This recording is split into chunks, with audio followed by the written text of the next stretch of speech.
I'm going to teach you another very important subsection, namely pituitary gland. Let's first of all talk about the introduction of the pituitary gland. Pituitary gland is also known as hypophysis cerebri. ये basically इसका alternative name है. And उसके बाद फिर ये एक ओवाइड structure है जिसका वेट 0.5 ग्राम है. Memory based information. I want you to memorise this fact क्योंकि ये एग्जाम में as a memory based question appear हो सकता है. सो 0.5 ग्राम इसका वेट है पिट्यूटरी ग्लैंड का. And then pituitary gland is connected to hypothalamus via a short stock जिसको हम इन्फंडिबुलम कहते हैं. इस फैक्ट को मैं आपको एक्सप्लेन करता हूं. जस्ट इमेजिन करें कि here we have got the hypothalamus. ये ग्राफिकली मैंने हाइपोथैलेमस ड्रॉ किया है. And here we have got the pituitary gland. तो जो ये हाइपोथैलेमस के साथ एक स्टॉक या इन्फंडिबुलम के जरिए जुड़ा होता है, right. And hypothalamus you know कि ये ब्रेन का एक पार्ट है. और जो पिट्यूटरी ग्लैंड है basically it consists of 3 lobes. अब इसके 3 लोब्स पे ये मुश्तमिल होता है pituitary gland. First of all we have got the anterior lobe जिसको हम मास्टर ग्लैंड भी कहते हैं. And it produces trophic factors and the hormones. अब एग्जाम में क्वेश्चन अपीयर हो सकता है विच of the following is known as master gland. A option is hypothalamus, B option is anterior pituitary, C option is posterior pituitary and D option is pituitary gland. Many students answered this question as pituitary gland और the hypothalamus. जबकि जो master gland ये जो keyword है ये खास तौर पे होता है फॉर द एंटीरियर पिट्यूटरी और anterior lobe of the pituitary gland. And secondly, we have got the median lobe. Median lobe melanocyte stimulating hormone को produce करता है. And thirdly, we have got the posterior lobe. And posterior lobe it stores certain hormones. यहाँ पे keyword store का है. हम ये actually I want to tell you कि जो posterior lobe है ये खुद से कोई भी hormone synthesize नहीं करता, right? हाँ, ये ADH और ऑक्सीटोसिन इन दोनों हार्मोन्स को स्टोर करता है जो कि इन टर्न सिंथेसाइज होते हैं हाइपोथैलेमस में. So you can say that ADH and oxytocin they are synthesized in the hypothalamus and they are stored and then released from the posterior pituitary. So posterior pituitary just इन hormones के लिए storage और release site है. सो ये 3 major lobes हैं हमारे पास pituitary gland के. सो इस फोटोग्राफ में भी आप देख सकते हैं. Let me orient you towards this computer photograph. So you can see here we have got the hypothalamus and here we have got the pituitary gland. और इसमें आप देख सकते हैं कि ये वाला जो सेगमेंट है this is actually representing the interior lobe of the pituitary gland. And this segment over here this is representing the posterior lobe of the pituitary gland. And this segment over here this is basically representing the intermediate lobe of the pituitary gland. So ये जो pituitary gland है पूरे का पूरा you can see here ये hypothalamus के साथ जुड़ा है वाया अ स्टॉक जिसको हम इन्फंडिबुलम भी कहते हैं. एंड यू सीन हियर कि फिर बहुत सारे हार्मोन्स हैं जो कि एंटीरियर पिट्यूटरी रिलीज करता है. और उसके बाद फिर बहुत सारे ऐसे हार्मोन्स हैं जो कि एक्चुअली पोस्टीरियर लोब में आके स्टोर होते हैं, यहां से रिलीज होते हैं. लाइक 2 मेन स्ट्रीम हार्मोन्स हैं, like we have got the ADH and we have got the oxytocin on the board. और फिर इंटरमीडिएट लोब जो है ये एक हार्मोन प्रोड्यूस करता है namely the melanocyte stimulating hormone. So this is about the introduction of the pituitary gland. Here I have got a question for you. First of all, let's read the statement. All hormones are produced from anterior pituitary except A option is STH, B option is TSH, C option is ADH and D option is ACTH. So इस question से हमें पता ये चलता है कि exam में overall किसी भी हार्मोन से रिलेटेड क्वेश्चन पूछा जा सकता है कि ये कहाँ से रिलीज हो रहा है, राइट. सो एंटीरियर पिट्यूटरी जितने भी हार्मोन्स प्रोड्यूस करता है you should be having a list in your mind कि स्टेप बाय स्टेप ये मेजर हार्मोन्स हैं जो कि एंटीरियर पिट्यूटरी से प्रोड्यूस होते हैं. एंड सिमिलरली पोस्टीरियर पिट्यूटरी और मीडियन पिट्यूटरी के हार्मोन्स भी आपके माइंड में होने चाहिए. सो इसमें देखें कि जो एसटीएच है और टीएसएच है और इवन एसीटीएच ये सारे के सारे एंटीरियर पिट्यूटरी के हार्मोन्स हैं. इसको आगे चल के हम डिटेल से डिस्कस भी करते हैं. जबकि जो एडीएच है this is actually stored and release from the posterior pituitary. So best response to this question is ADH. क्योंकि पूछा आपसे क्या गया है कि सारे हार्मोन्स जो गिवन लिस्ट है इसमें सारे के सारे हार्मोन्स एंटीरियर पिट्यूटरी से प्रोड्यूस होते हैं मास वाइज. तो एडीएच बेसिकली ये पोस्टीरियर पिट्यूटरी से प्रोड्यूस होता है. Now let's have a look at this photograph. Let me orient you towards this computerized photograph. You see here we have got the hypothalamus and then we have got the pituitary gland. So here we have got the pituitary gland. And pituitary gland के in turn 3 lobes हैं. यहाँ पे आपको anterior lobe नजर आ रहा है. Here you can see the posterior lobe and here you can see the median lobe of the pituitary gland. So पूरे का पूरा जो pituitary gland है ये 3 lobes से मिलके बना है. और ये जो पूरा pituitary gland है basically ये hypothalamus से जुड़ा है via a stalk जिसको हम infundibulum का नाम भी देते हैं, the infundibulum. और फिर आप देख सकते हैं कि एंटीरियर पिस्टरी ये एक वाइड रेंज ऑफ हार्मोन्स को प्रोड्यूस करता है, एंड सिमिलरली जो पोस्टीरियर पिस्टरी है ये एडीएच और ऑक्सीटोसिन को स्टोर और रिलीज करता है, और intermediate lobe of the pituitary gland basically ये एक हार्मोन प्रोड्यूस करता है जिसको हम एमएसएच यानी कि मेलानोसाइट स्टिमुलेटिंग हार्मोन के नाम से जानते हैं. So that's all about the introduction of the pituitary gland. Here I would like to ask a question from you. And the statement is all hormones are produced from anterior pituitary except. A option is STH, yes ये anterior pituitary का hormone है. And then we have got the TSH, yes ये भी anterior pituitary का hormone है. And C option is ADH, ADH basically posterior pituitary में store होता है और वहीं से रिलीज होता है. So you can say कि ये posterior pituitary का हार्मोन है. And last of all we have got the ACTH again, ये भी anterior pituitary का हार्मोन है. So सारे के सारे हार्मोन्स anterior pituitary से प्रोड्यूस होते हैं except the ADH which is coming from the posterior pituitary. So इस क्वेश्चन के जरिए से मैं एक लेसन जनरेट करना चाहता हूं कि बेसिकली आपने लिस्ट को मेमोराइज करना है, हार्मोन्स के लिस्ट को, कि लाइक एंटीरियर पिस्टरी कौन से मेजर हार्मोन्स प्रोड्यूस करता है, and same for the posterior pituitary as well as the intermediate lobe of the pituitary gland as well. We have got another question, another range of questions rather. First of all, I would like to present you the options. A option is gigantism, B option is dwarfism, C option is acromegaly, and D option is gigantism and the acromegaly. And पहली statement है हमारे पास, the abnormality caused due to under secretion of somatotropin hormone is. अब कौन सी abnormality ऐसी है जो कि somatotropin hormone या ग्रोथ हार्मोन की डेफिशिएंसी से कॉज होगी, and the best response to this question is dwarfism. क्योंकि जो जाइगेंटिज्म है ये बेसिकली ओवर सिक्रेशन से ये कंडीशन प्रोड्यूस होती है, और एक्रोमेगैली भी ओवर सिक्रेशन ही से ये कंडीशन प्रोड्यूस होती है ग्रोथ हार्मोन की. So best response to this question is beta the dwarfism. And another statement, the abnormality caused due to over secretion of somatotropin hormone in adults. अब यहां पे क्या है कीवर्ड, एक तो ओवर सिक्रेशन है और सेकेंडली इन अडल्ट्स. अगर ओवर सिक्रेशन हो ग्रोथ हार्मोन की इन चिल्ड्रन तो जो रिजल्टिंग कंडीशन होती है दैट इज जाइगेंटिज्म. लेकिन आपसे जो पूछा गया है वो अडल्ट्स का पूछा गया है, तो अगर अडल्ट्स में ग्रोथ हार्मोन की सिक्रेशन की एक्सेस होगी या सोमैटोट्रोपिन की एक्सेस होगी तो रिजल्टिंग जो कंडीशन होगी that would be the acromegaly. अभी हम आगे चलकर इसको इन डिटेल भी डिस्कस करते हैं. So best response to this question is Charlie. So here we have got the table which is summarizing the hormones of the pituitary gland. So first of all we have got the anterior pituitary जिसको हमने master gland के नाम से भी पुकारा है. So let me orient you towards this table. इसमें हमारे पास extreme left column में हार्मोन है, second column में उस हार्मोन का कंट्रोल है, और third column में उसका मोस्ट इंपॉर्टेंट फंक्शन या मेजर फंक्शंस है, और fourth column में we have got the results of its under secretion, and last पे उस रिस्पेक्टिव हार्मोन की ओवर सिक्रेशन से क्या होगा हम इसको डिस्कस करेंगे. So first of all we have got the somatotropin hormone, right? So somatotropin hormone या इसको हम ग्रोथ हार्मोन के नाम से भी जानते हैं. बेसिकली अब कंट्रोल के पॉइंट ऑफ व्यू से इसके लिए somatotropin रिलीजिंग फैक्टर आता है फ्रॉम द हाइपोथैलेमस, जिसको हम SRF या SRH के नाम से भी जानते हैं कि somatotropin रिलीजिंग फैक्टर या somatotropin releasing hormone of the hypothalamus. और जो हाइपोथैलेमस से एक हार्मोन होता है SRF या SRH, वो हाइपोथैलेमिक हाइपोफिजियल पोर्टल सिस्टम के जरिए ट्रैवल करता है टू द इंटीरियर पिट्यूटरी, और वहां पे जो स्पेसिफिक सेल्स कुछ प्रेजेंट हैं जो कि ग्रोथ हार्मोन प्रोड्यूसिंग सेल्स हैं उनको स्टिमुलेट करके ग्रोथ हार्मोन को रिलीज करवाता है.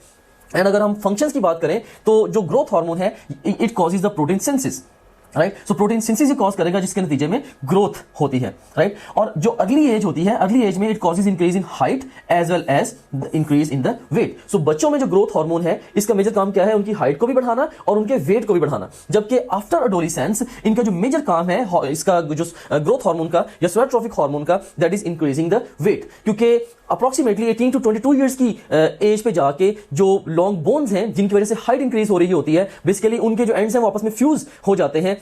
So growth plate actually that's no more there. So ultimately अब ये कह सकते हैं कि आफ्टर एडोलेसेंस जो हाइट है वो इंक्रीज नहीं होती, जस्ट ग्रोथ हार्मोन वेट में इंक्रीज कॉज करता है. और उसके बाद फिर अगर ग्रोथ हार्मोन की अंडर सिक्रेशन होगी तो उससे क्या इफेक्ट आएगा. सो अगर यंग एज में ग्रोथ हार्मोन कम क्वांटिटी में प्रोड्यूस होता है, resulting condition would be dwarfism, जिसमें जो अफेक्टेड इंडिविजुअल है उसकी हाइट बहुत कम होगी.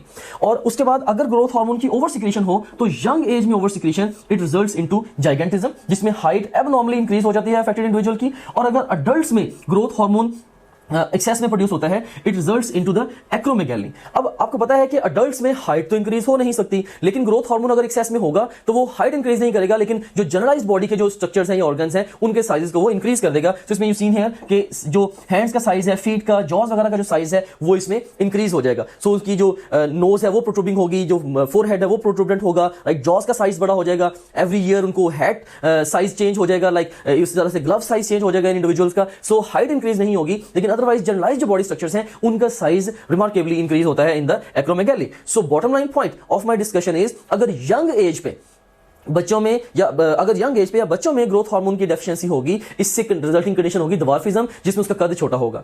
और अगर यंग एज पे ग्रोथ हार्मोन की एक्सेस होगी तो रिजल्टिंग कंडीशन होगी जाइकेंडिज्म, जिसमें एबनॉर्मली इंक्रीज हाइट होगी। और अगर अडल्ट्स में ग्रोथ हार्मोन एक्सेस में प्रोड्यूस होगा, रिजल्टिंग कंडीशन होगी एक्रोमेगैली, जिसमें जनरलाइज्ड जो बॉडी ऑर्गन्स हैं या बॉडी स्ट्रक्चर्स हैं उनका साइज इंक्रीज हो जाता है। And then we have got the TSH, thyroid stimulating hormone. अब थायराइड स्टिमुलेटिंग हार्मोन जो है, इसकी रेगुलेशन के ऊपर अगर हम बात करें तो thyrotrophin releasing factor it comes from the hypothalamus. So hypothalamus से थायरोट्रोफिन रिलीजिंग फैक्टर आता है via hypothalamic hypophyseal portal system to the anterior pituitary. In response to that the thyroid gland it produces the pituitary gland, rather the anterior pituitary gland it produces TSH।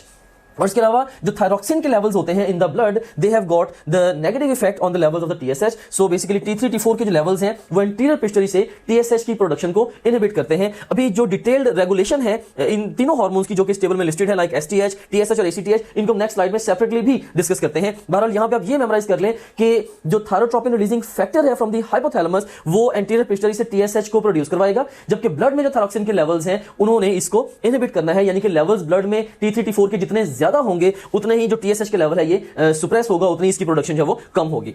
और इसके नाम से ही जाहिर है ये thyroid stimulating hormone है। सो इसका काम क्या है? स्टिमुलेटिंग द थायराइड ग्लैंड, जिसके नतीजे में उसने T3 और T4 प्रोड्यूस करने हैं। ये मेजर हार्मोन्स, इसमें से भी मेन स्ट्रीम इसने T4 को प्रोड्यूस करना है।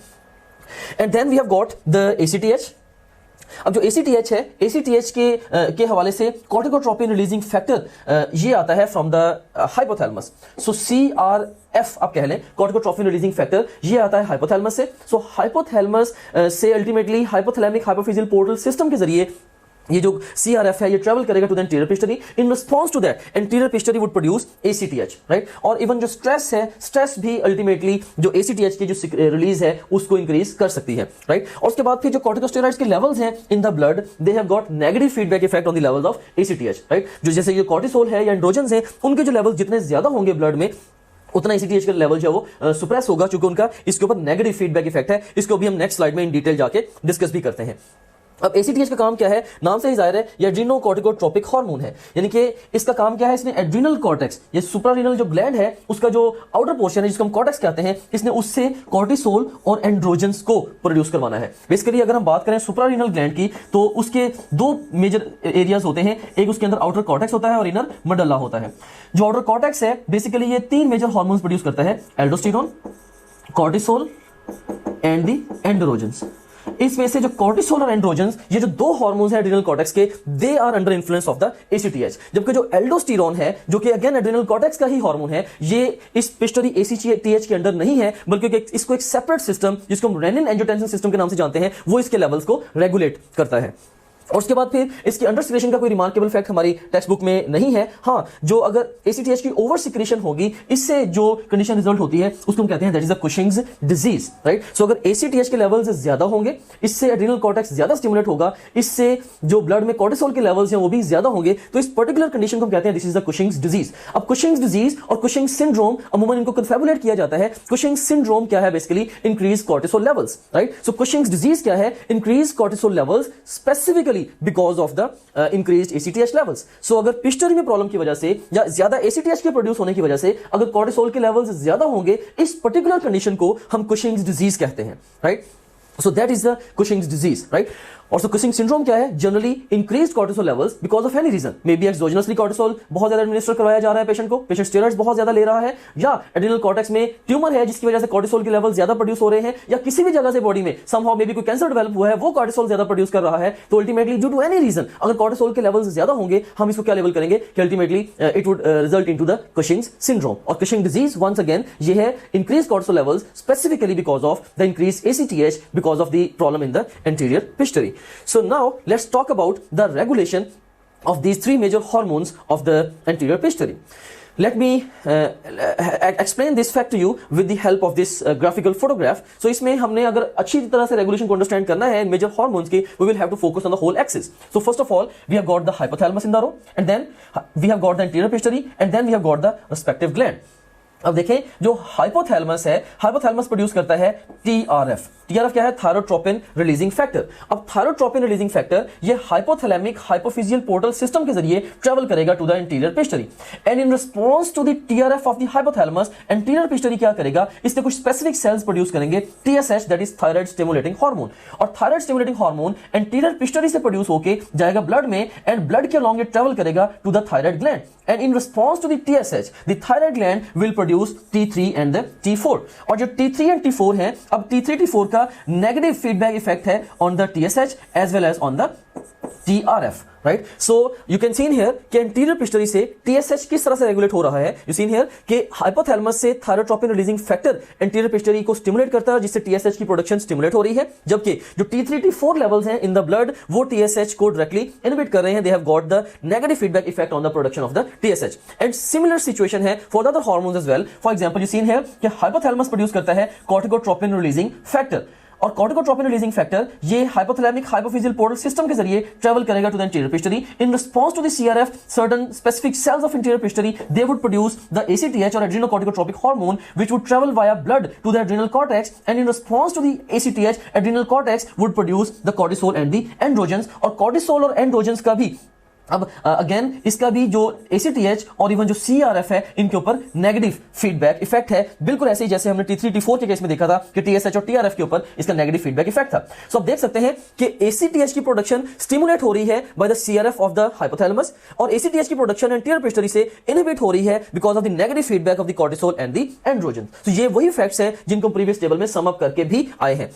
Then we have got another hormone जिसको हम GnRH कहते हैं। So जो gonadotropin releasing hormone है, बेसिकली gonadotropin releasing hormone ये प्रोड्यूस होता है हाइपोथैलेमस से और हाइपोथैलेमस से प्रोड्यूस होके ultimately hypothalamic hypophyseal portal system के जरिए ट्रैवल करता है to the interior pituitary in response to the GnRH of the hypothalamus interior pituitary produces FSH and LH और FSH and LH they travel via blood to the ovary, right? Or ovary in response to the FSH and LH it produces the estrogen and the progesterone which have got negative feedback effect on the FSH and LH production and the GnRH production from the hypothalamus. So आप देख सकते हैं कि FSH और LH जो है इनकी production stimulate हो रही है by the GnRH of the hypothalamus, right? And इनकी प्रोडक्शन इंटीरियर पिट्यूटरी से इनहिबिट हो रही है because of the negative feedback effect of the estrogen and the progesterone. So ये मेजर इंटीरियर पिट्यूटरी के हार्मोन से जिनकी रेगुलेशन को भी हमने इन डिटेल डिस्कस किया है, सम अप किया है। ये हमारे पास केस है ड्वार्फिज्म का। यू सीन है कि ये जो इंडिविजुअल है बहुत अर्ली एज पे due to some reason it's pituitary was not producing the sufficient quantities of the growth hormone और सोनाटोट्रोपिक हार्मोन, तो जिसके नतीजे में क्या हुआ, इसकी जो हाइट है वो बहुत कम रह गई। So this is dwarfism because of growth hormone deficiency in children. और यू कैन सीन हियर कि ये एक इंडिविजुअल है जिसकी हाइट एबनॉर्मली ज्यादा है। इसमें क्या हुआ, अर्ली एज पे समहाउ ग्रोथ हार्मोन ज्यादा प्रोड्यूस होता रहा जिससे इसकी हाइट ट्रेमेंडसली इंक्रीज कर गई and this condition is gigantism. So conclusively gigantism is a condition produced when the growth hormone is produced in excess in children. बच्चों में जब ग्रोथ हार्मोन ज्यादा मिकदार में प्रोड्यूस होता है उससे रिजल्टिंग कंडीशन होगी जाइगेंटिज्म। इसके मुकाबले में अब देख सकते हैं कि ये इंडिविजुअल पहले से ये नॉर्मल इंडिविजुअल था, somehow after its adolescence after the age of 20 may be you can say, इसमें समहाउ ग्रोथ हार्मोन की प्रोडक्शन जब बहुत ज्यादा हो गई। अब चूंकि उस वक्त जो लॉन्ग बोन्स हैं वो फ्यूज हो चुकी हैं, हाइट इंक्रीज हो नहीं सकती, तो इसमें अब क्या हुआ, यू कैन सीन हियर इसकी जॉ का साइज, इसके नोज का साइज, फोरहेड का साइज, राइट, ये इंक्रीज होने शुरू हो गए। इवन इसकी टंग का साइज, इसके हेड का साइज, हैंड्स का साइज, फीट का साइज, राइट। सो ये जो साइजेस हैं सारे के सारे इनके, या इवन इसके जो इंटरनल विसरा है डिफरेंट, जो डिफरेंट ऑर्गन्स हैं इंक्लूडिंग हार्ट, लंग्स वगैरह, लिवर वगैरह, उन सब के भी साइजेस इंक्रीज होते हैं। सो ये जो कंडीशन है this is known as the acromegaly. So acromegaly is a condition produced when growth hormone is released in excess in adolescence, in adults, right? So adults में जब growth hormone excess में produce होगा, resulting condition होगी acromegaly. Here we have got a question. Production of FSH in pre-ovulatory phase is inhibited by the increased level of dash in blood. देखिए FSH की जो production है pre-ovulatory phase में, यहां पे मेंस्ट्रुअल साइकिल की बात हो रही है कि मेंस्ट्रुअल साइकिल के प्री-ओवुलेटरी फेज में वो किस चीज से इनहिबिट हो रही है। A option is oestrogen, B is progesterone, C is testosterone and D option is all of these and the best response to this question is oestrogen. And we have got another question, production of FSH in the post ovulatory phase. पहले question था pre ovulatory phase, अब question क्या है post ovulatory phase. तो production of FSH in post ovulatory phase is inhibited by the increased level of dash in the blood. A option is oestrogen, B is progesterone, C is testosterone, D is all of these and the best response to this question is progesterone. You seen here कि basically होता ये है, यहां पे मैं थोड़ी सी इस question को एक्सप्लेन भी करना चाहूंगा। We have got the hypothalamus and then we have got the anterior pituitary and then we have got the ovary, right. So hypothalamus ये प्रोड्यूस करता है GnRH, जिसके रिस्पॉन्स में जो एंटीरियर पिट्यूटरी है इसने प्रोड्यूस करना है एफएसएच एंड एलएच, जिसके रिस्पॉन्स में ओवरी ने प्रोड्यूस करना है एस्ट्रोजन एंड प्रोजेस्टेरोन। सो अब जो मेंस्ट्रुअल साइकिल होता है इसकी दो फेजेस होती हैं, pre ovulatory phase and post ovulatory phase. यानी कि एवरी मंथ ओवुलेशन से पहले वाली एक फेज होती है और एक ओवुलेशन के बाद वाली फेज होती है। तो बेसिकली प्री ओवुलेटरी फेज में जो मेजर हार्मोनल आउटपुट होती है ओवरी की, that is estrogen under influence of FSH. So pre ovulatory phase में ओवरी मेनली एस्ट्रोजन प्रोड्यूस करती है under influence of FSH, and post ovulatory phase में जो ओवरी है ये प्रोजेस्टेरोन प्रोड्यूस करती है under influence of the LH. So इसीलिए आप कह सकते हैं कि जो अब देखें कि जो इसका मतलब ये हुआ कि प्री ओवुलेटरी फेज में ज्यादा ओवरी से एस्ट्रोजन आ रही है एंड पोस्ट ओवुलेटरी फेज में ज्यादा ओवरी से क्या आ रहा है, you are getting the progesterone. So FSH के जो लेवल्स हैं इसका मतलब ये होगा कि प्री ओवुलेटरी फेज में ये इनहिबिट करेंगे एफएसएच की प्रोडक्शन को, और पोस्ट ओवुलेटरी फेज में क्योंकि ओवरी की मेजर आउटपुट ही प्रोजेस्टेरोन है तो पोस्ट ओवुलेटरी फेज में जो प्रोजेस्टेरोन के लेवल्स हैं यही एफएसएच को इनहिबिट कर रहे होंगे। सो यहां पे हमारा जो क्वेश्चन का आंसर बनता है that is beta progesterone. So once again मैं सम अप करना चाहूंगा, प्री ओवुलेटरी फेज में ओवरी प्रोड्यूस करती है mainly oestrogen under influence of FSH, post ovulatory phase में ओवरी प्रोड्यूस करती है progesterone mainly under influence of LH. लेकिन अगर हम फीडबैक कंट्रोल की बात करें तो प्री ओवुलेटरी फेज में एफएसएच की प्रोडक्शन इनहिबिट हो रही है because of oestrogen, and post ovulatory phase में जो एफएसएच की प्रोडक्शन इनहिबिट हो रही है that is mainly because of the progesterone, क्योंकि इस वक्त जो मेजर हार्मोनल आउटपुट ओवरी की है वो है ही प्रोजेस्टेरोन, और एस्ट्रोजन और प्रोजेस्टेरोन इन दोनों का एफएसएच के ऊपर नेगेटिव फीडबैक इफेक्ट है। हाँ, जिस हार्मोन के लेवल से ज्यादा होंगे ऑफ कोर्स वही हार्मोन उस टाइम पे एफएसएच को नेगेटिवली कहने के इफेक्ट कर रहा होगा या उसको इनहिबिट कर रहा होगा उसकी प्रोडक्शन को। अब हम इन दोनों क्वेश्चंस को दोबारा भी रीड आउट करते हैं। यू सीन हियर क्वेश्चन क्या हमारे पास, production of FSH in pre ovulatory phase is inhibited by the increased level of dash in the blood. देखिए प्री ओवुलेटरी फेज में क्या आ रहा है, मेनली एस्ट्रोजन, सो आंसर हमारे पास बन गया एस्ट्रोजन। इस तरह से अब इस क्वेश्चन में देखें आप, production of FSH in post ovulatory phase is inhibited by the increased level of dash in the blood. तो पोस्ट ओवुलेटरी फेज में चूंकि ओवरी से मेनली आ ही प्रोजेस्टेरोन रहा है तो एफएसएच की प्रोडक्शन को भी प्रोजेस्टेरोन इनहिबिट करना है। So best response to this question would be beta. Straight away ये क्लियर फैक्ट्स हैं which are given in your text book as well. Now we have got the other hormones of the anterior pituitary. So हम previous table को ही continue करेंगे. So anterior pituitary या master gland को हम discuss कर रहे थे और उसमें अब हमारे पास जो फोर्थ हार्मोन है on board that is FSH, यानी कि फॉलिकल स्टिमुलेटिंग हार्मोन, जिसको हम एससीएसएच भी कहते हैं, that is sertilized cell stimulating hormone. Basically females में चूंकि ये फॉलिकल्स को स्टिमुलेट कर रहा होता है तो उसमें हम इसको स्पेसिफिक नेम क्या देते हैं, फॉलिकल स्टिमुलेटिंग हार्मोन। जबकि मेल्स के अंदर चूंकि ये टेस्टिस में सर्टिलाइज्ड सेल्स को ये स्टिमुलेट कर रहा होता है, हम इसी को कह देते हैं sertilized cell stimulating hormone. So basically FSH and SCSH they are one and the same thing. और उसके बाद फिर यू सीन हियर के कंट्रोल के हवाले से जैसे हमने अभी डिस्कस भी किया कि जीएनआरएच या gonadotropin releasing hormone of the hypothalamus, basically it has got the stimulatory effect on the anterior pituitary regarding production of the FSH और एससीएसएच। जबकि जो एस्ट्रोजन है प्री ओवुलेटरी फेज में और प्रोजेस्टेरोन पोस्ट ओवुलेटरी फेज में ये क्या करते हैं, ये इनहिबिट करते हैं एफएसएच की प्रोडक्शन को, जैसे कि अभी हमने डिस्कस भी किया। राइट एंड अब जो एफएसएच है, अब फीमेल्स में इसका काम क्या है, फॉलिकुलर डेवलपमेंट। राइट सो हर मेंस्ट्रुअल साइकिल के स्टार्ट पे बहुत सारी फॉलिकल्स डेवलप होना स्टार्ट होती हैं और अल्टीमेटली उनमें से एक आध फॉलिकल जो है वो जनरली वो मैच्योर होती है और ultimately we end up having the ovulation.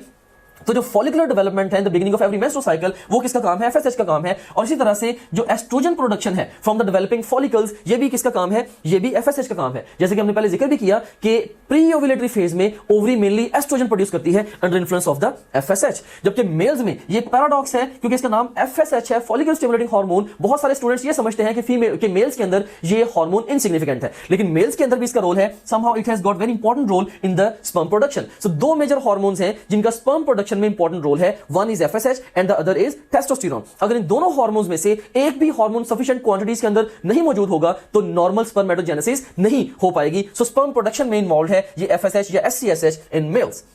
और इसकी अंडरस्क्रीशन और ओवरस्क्रीशन के हवाले से हमारी टेक्स्ट बुक में कोई रिमार्केबल डिजीजेस मेंशन नहीं है, हम उसको डिस्कस भी नहीं करेंगे। Then we have got another hormone which is LH या ICSH। सो LH से मुराद के ये लुटिनाइजिंग हार्मोन है। सो फीमेल्स के अंदर हम इसको चूंकि लुटिनाइजेशन कॉज करता है समहाउ कॉर्पस लुटियम की, तो हम इसको कहते हैं कि ये लुटिनाइजिंग हार्मोन है, जबकि मेल्स में it's known as ICSH interstitial cell stimulating hormone. So males के अंदर बेसिकली इंटरस्टिशियल सेल्स को स्टिमुलेट करके टेस्टोस्टेरोन प्रोड्यूस करवाता है। तो इसी वजह से इसको हम कह देते हैं ICSH इन मेल्स। और इसकी जो रेगुलेशन है वो भी कंपेरेबल है with the regulation of FSH कि जो हाइपोथैलेमिक GnRH है वो एंटीरियर पिट्यूटरी से LH या ICSH की प्रोडक्शन को स्टिमुलेट करेगा, जबकि एस्ट्रोजन और प्रोजेस्टेरोन के जो लेवल्स हैं इन द ब्लड उनका नेगेटिव फीडबैक इफेक्ट होगा on the production of LH और ICSH। अब फीमेल्स में इसका क्या रोल है, LH का, so females में आप कह लें this is responsible for the ovulation. So very high yield fact for the exam. ये common question format भी है, ये common question है exam का, which hormone is responsible for ovulation? And the best response to this question is